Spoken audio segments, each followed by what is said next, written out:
Hello, this is the trade site Forex Market Preview and International Economic Data Roadmap for the week beginning Sunday, September 1st, 2013, ending Friday, September 6th.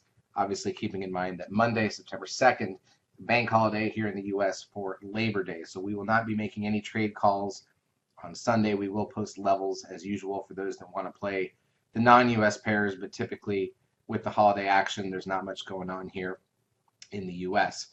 Charts, as usual, brought to you by eSignal 11. Here's a look at the daily chart of the dollar index that we've been following.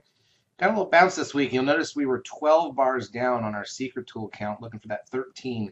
Just kind of hoping to get a 13 down here by the red line.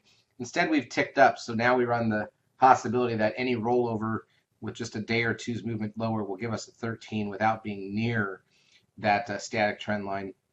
It's not as ideal, but it's still a longer-term buy signal developing on the dollar index potentially. We'll see if we even get the signal. Then again, you have to be below bar 8 under the qualifier, so we need to be back here under 81. We'll see what happens. Got the green static trend line up top. That would be a target off of the buy signal if it ever kicked into place.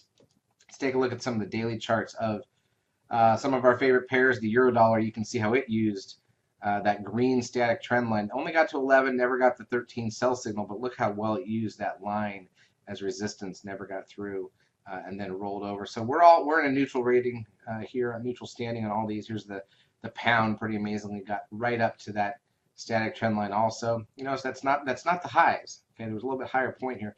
It's the static trend line that the market's respecting, something that most people don't have without their trade site tools. And here's like the Aussie dollar, for example. Everything was pretty narrow this week. We'll go ahead and look at some of the intra-week action. So here's the euro dollar traded at about 200 pips for the week.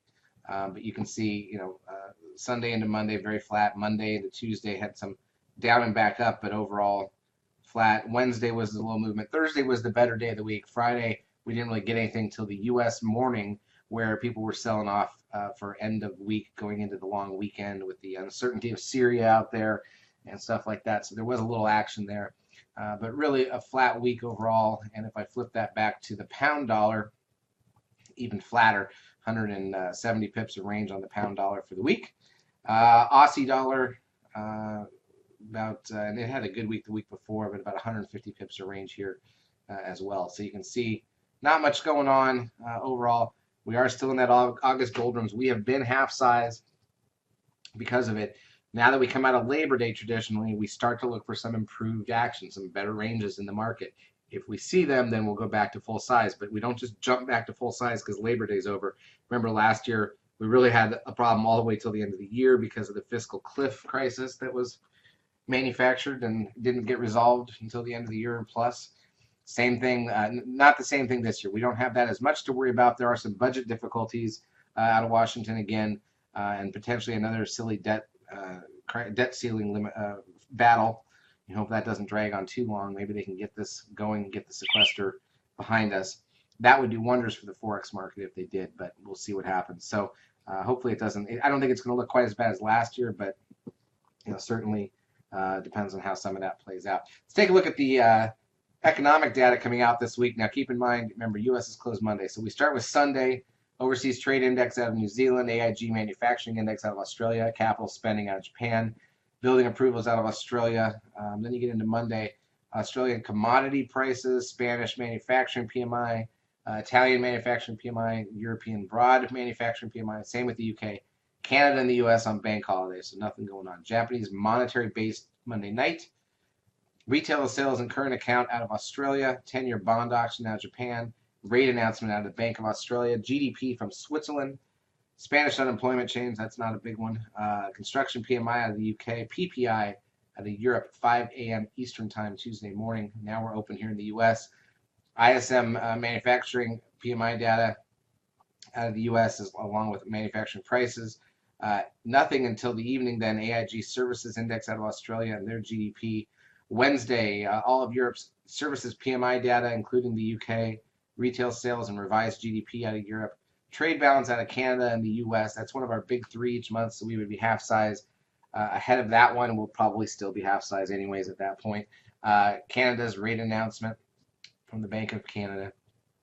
Beige book sales in the US, trade balance out of Australia, Oops, jumped a little bit there. Trade balance out of Australia, monetary statement from Japan, from the Bank of Japan.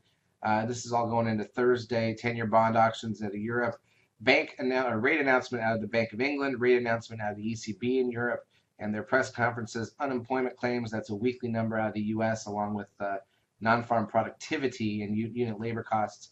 U.S. Non-manufacturing PMI data and factory orders. Natural gas inventories at 10:30 a.m. Thursday morning.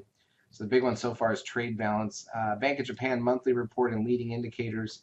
German trade balance, French trade balance, CPI out of Switzerland. That's all Friday early. Trade balance out of the UK, industrial production out of the UK. It continues German industrial production, and then employment rate and unemployment data out of Canada and the US, another one of our big three. So Friday morning will be half size Thursday night. So at that point, we're got no trades calls Sunday night because of the holiday. Going into Wednesday, we've got the trade balance. Going into Friday, we've got NFP. Those are two of our big three each month. We would be half size ahead of each of those. So we're probably still going to be half size most of this week. I don't see us jumping back we won't jump back to full size Monday night. We'll be able to observe this week, keep the size down with all the news that's coming out, and make some judgments about whether or not the ranges get better. And that can dictate going forward week by week whether we move our size back up. That's part of our procedures here at TradeSight to protect people from the doldrums, the summer doldrums. And we actually still had a decent month of August. Our results will be posted this weekend on our market blog. And if you are interested, take a free trial of the services. We will be calling them all week long and in the trading lab to help you out and support you. Have a great weekend from TradeSight.